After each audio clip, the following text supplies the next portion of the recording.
Well, this is the challenge. Although I dare say Nigeria does have this challenge of, and this is really coming from the rest of us, maybe not those who are in charge. It is felt that a lot more is known about goings on in our country, in our communities, than is actually allowed, that is actually spoken of. And this sort of binds everybody, both those who should be in charge and those who indeed are yearning to be governed over. When you try to read up on this subject, you find that the elders in that area, they are not short of expression. They think, from what I've been able to read, that one of the main challenges in the Southeast and its security issues is the refusal of, maybe inability is perhaps a better word, of the governors there to work as a team. Everybody, so the narration goes, so the narrative goes, everybody wanting to, become a victor on his own, whereas it is being emphasized by those elders who are commenting, some of them who are now retired, saying that we need to come together to solve this matter together. There is the thought, there was recently a summit, there's the thought that present leaders don't consult enough. Present leaders in the Southeast don't consult amongst themselves enough. And the idea, you can see the idea behind that thought is that if you won't tap the experience of those who have come, served, and gone, but are still around, how are you going to achieve anything? Because it is felt that you can come into office at a very young age, you don't know much about administration. Yes, you could have been voted in. That is on the one hand. The other hand, Bianca Ojukwu, Ambassador Bianca Ojukwu, she was saying the other day that if you don't release Nnamdi Kanu, there will never be an end. I mean, as disparate as that. Is Uncle Yori? There are a lot of dynamics in the Southeast security challenge. Okay.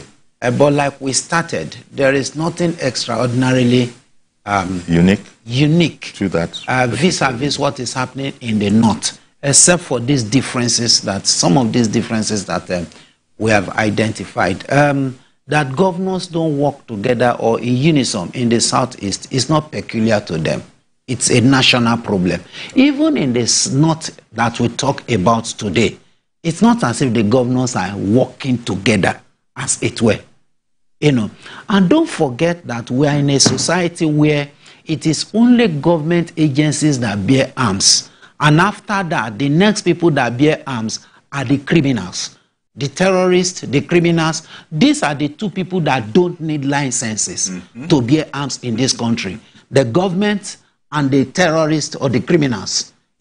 But you and I, we need license to bear arms. If you don't have license and you have in possession of arms, you will go to jail for it. So that is one paradox that there's an accounting in that sense. That should settle at the back.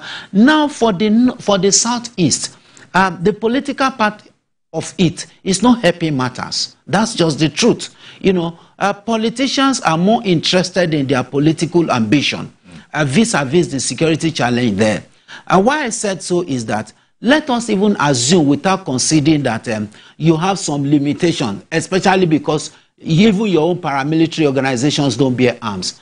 But you can be highly instructive to the extent that even the police and the army and you can empower them. You can put them on the run in such a manner that even the criminals will know that in your own state, it may happen in other states, but in your own state, you won't allow that. You won't condone that. But it's not happening like that in the Southeast. That is one aspect of it. Then another thing is that even the people themselves are not ready to push out the criminals among them. To what extent are they even cooperating with standing army, the police and the like? To what extent are they cooperating with intelligence agencies and the like? That is also another aspect of it, which the people must look inward. Now, don't also forget that the Southeast, they have this independent kinsmen, what do you call it, cultural orientation. So it's not as if they are, you know, what do you call it, they are so coordinated. Right from the word go, it's a kinsman thing. So if security is going to bring them together, now it has to be something that is of a common interest to them. So that now brings me to the issue of Bianca Ojukwu. Now, that means that as it is now, whether you like it or not, the government has made a hero out of Nnamdi Kanu. Government, by, you know, arresting him and detaining him and, you know, bringing out popularity out of nothing. Nobody knew this man from anywhere before. But one of the best ways government unconsciously brings out hero from activists, the day you arrest them, you have made them automatic heroes. Because most of the time, if you look at the way it starts, you know, unassumably, it starts quietly and all those stuff like that.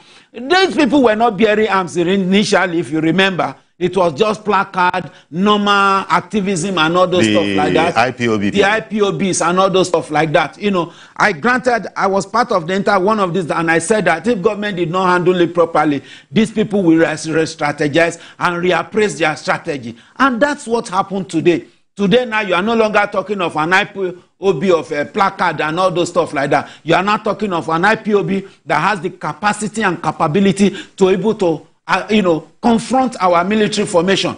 Why? Because the government before now had handled this matter, as far as I'm concerned, unprofessional. As far as I'm concerned. And that is what now today, for you to now assess the situation, we're not talking about release of the Nnamdi Kanu. And to me, as far as I'm concerned, there is nothing spectacular about the release of Nnamdi Kanu. If you release Nnamdi Kanu is not going to divide Nigeria. Nnamdi Kanu is not going to separate Nigeria. He does not have the capacity or capability to bring Nigeria into disintegration. No, is it? It doesn't have it. No, is it guaranteed that anything can change in the security situation? But no, if you release Nnamdi Kanu, it has its own, because whether you like it or not, do you know what it means for IPOB to say people should not open shop on a particular day? And indeed, they got their way. Till today. And for goodness sake, you know, that speaks volume. You and I can't do. You can't do. You can't go to your community and say you're angry with government. Don't open shop. You know. So that simply means that the government on its own. Look, there are times that we have to swallow our pride to do the needful. There is nothing. Ojukwu did worse than he did. Ojukwu led Nigeria to war, but Ojukwu was given presidential pardon. The same Ojukwu still contested. It was Ojukwu that established ABGA we are talking about. Contested to be president of Nigeria. So what has he done? To the extent that we are now incarcerating him for this long. And that also is also, you know, an amber that is watering the seed of bitterness in that Southeast. So there's nothing spectacular about the release of Nnamdi Kanu. It's a political matter. It's not a legal issue. There's nothing like treasonable felony and all those things we are talking about. It's a pure political solution that we are going to court and come in every day. He can remain in court for how many years? Obafemi Awolowo was in court for 10 years or thereabout, or was in jail. All those things are political things. And the only solution is political solution. And if the government is humble enough to attend to it politically, it will have its own percentage. Okay, I was going to say that. Yes. It isn't as if you're saying... No, it's going to have its own fundamental percentage in the reduction of the security challenges in the Southeast. Because at that point in time, even the unknown government and the IPOB, now the question will now be, on what ground, on what rationale are you now talking about this type of violence? Indeed. Yes.